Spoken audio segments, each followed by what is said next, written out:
नरसिंह रावत जी। जी, राधे राधे। महाराज जी, आपके चरणों में कोटि कोटि प्रणाम। महाराज जी, मैं हमेशा परमात्मा की कृपा से उनकी दी हुई शक्ति, बुद्धि, विवेक, बल से कर्म क्षेत्र में लोगों की तन मन धन से सहायता करता हूँ, पर कुछ परिस्थितियां ऐसी आ जाती हैं कि मैं सभी का सहयोग करते हुए भी लोग मुझे गलत ठहरा देते हैं, तब मन असल दुखी बात हो जाता है। आपका चिंतन सही नहीं है। किसका प्रश्न है? आप लोग देख रहे हो। अगर आप सब में भगवान देखने लगो, कितना बढ़िया हो जाए। फिर आपकी जो शिकायत है ये दूर हो जाएगी। अगर सब में भगवान बैठे हुए तो दियम वस्तु गोविंदम। बहुत बढ़िया तुमने लिखा कि भगवान के द्वारा दी हुई विवेक बुद्धि बल से तो भगवान की तो सेवा कर रहे हो। उसमें थोड़ी सी और बात लिखी है। क्या क्या है कि ठगा जाता हूँ, फिर खुद से महसूस करता हूँ कि अच्छा करने पर भी गलत। कबीरा खुद को ठगाइए।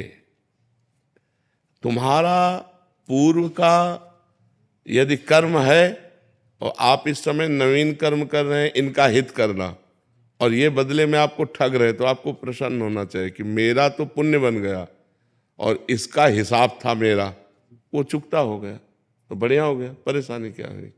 महाराज फिर कई बार ऐसा होता है कि अपन डिप्रेस भी होते हैं इन चीजों से।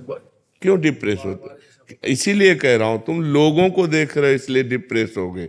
संसार देखने वाला ही डिप्रेस होता है, भगवान को देखने वाला डिप्रेस नहीं होता।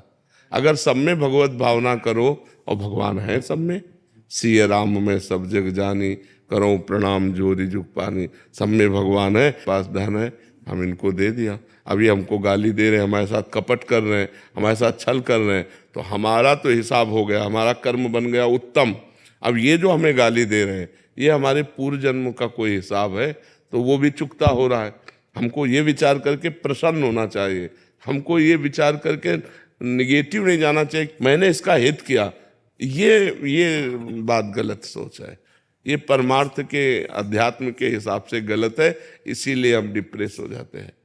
अच्छा महाराज, जैसे अपन किसी की मदद करें या कुछ भी करें तो उसके कहते हैं कि अपन किसी उसके कर्म वो भुगत रहा था और अपन ने उसके जाके उसकी मदद कर दी, तो क्या उसके कर्म अपने? तो आपका कर्म उसके कर्म से जुड़ा हुआ था, इसीलिए आपको वहां सम्मिलित किया गया, इसीलिए आपको वहां भेजा गया कि अब उसके दुखमय कर्मों में आप अपना हिस्सा दीजिए और उसके दुख को निवारण कीजिए, तो आपको मिलेगा पुण्य और उसका कट गया पाप।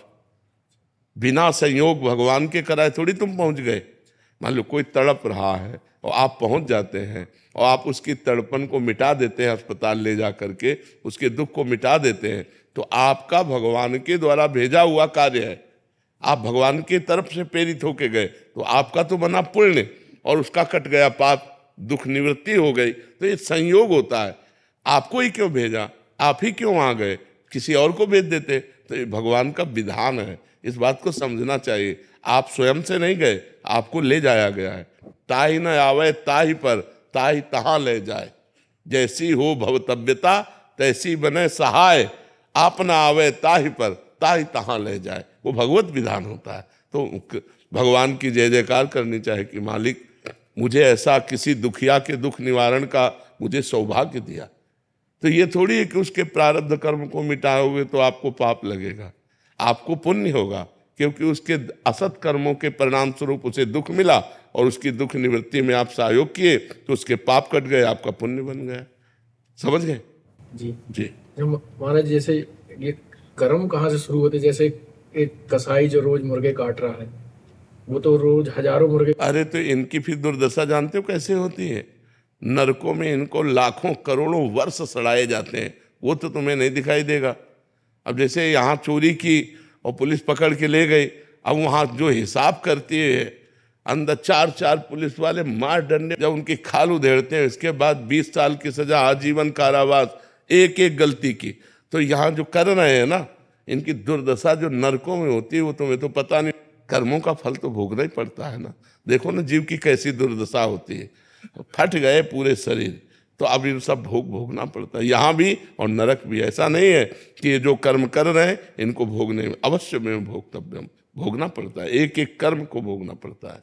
महाराज जी अपन से कुछ चीज हुई हो, जैसी जो कभी गड़बड़ हुई हो, तो उसको ठीक करने के लिए भगवान की शरण में होकर भगवान कहते हैं कि सर्वधर्मान परित्यज्य मामेकम शरणम ब्रज, तो अहम त्वाम सर्व पापेभ्यो मोक्षयिष्यामि मा शुचा। अब लो नसानी अब ना नसइयो, आज तक किया अब कोई पाप नहीं करूँगा। और भगवान की शरण में और नाम जप करो, भगवान के नाम जप से सब पाप नष्ट हो जाएंगे।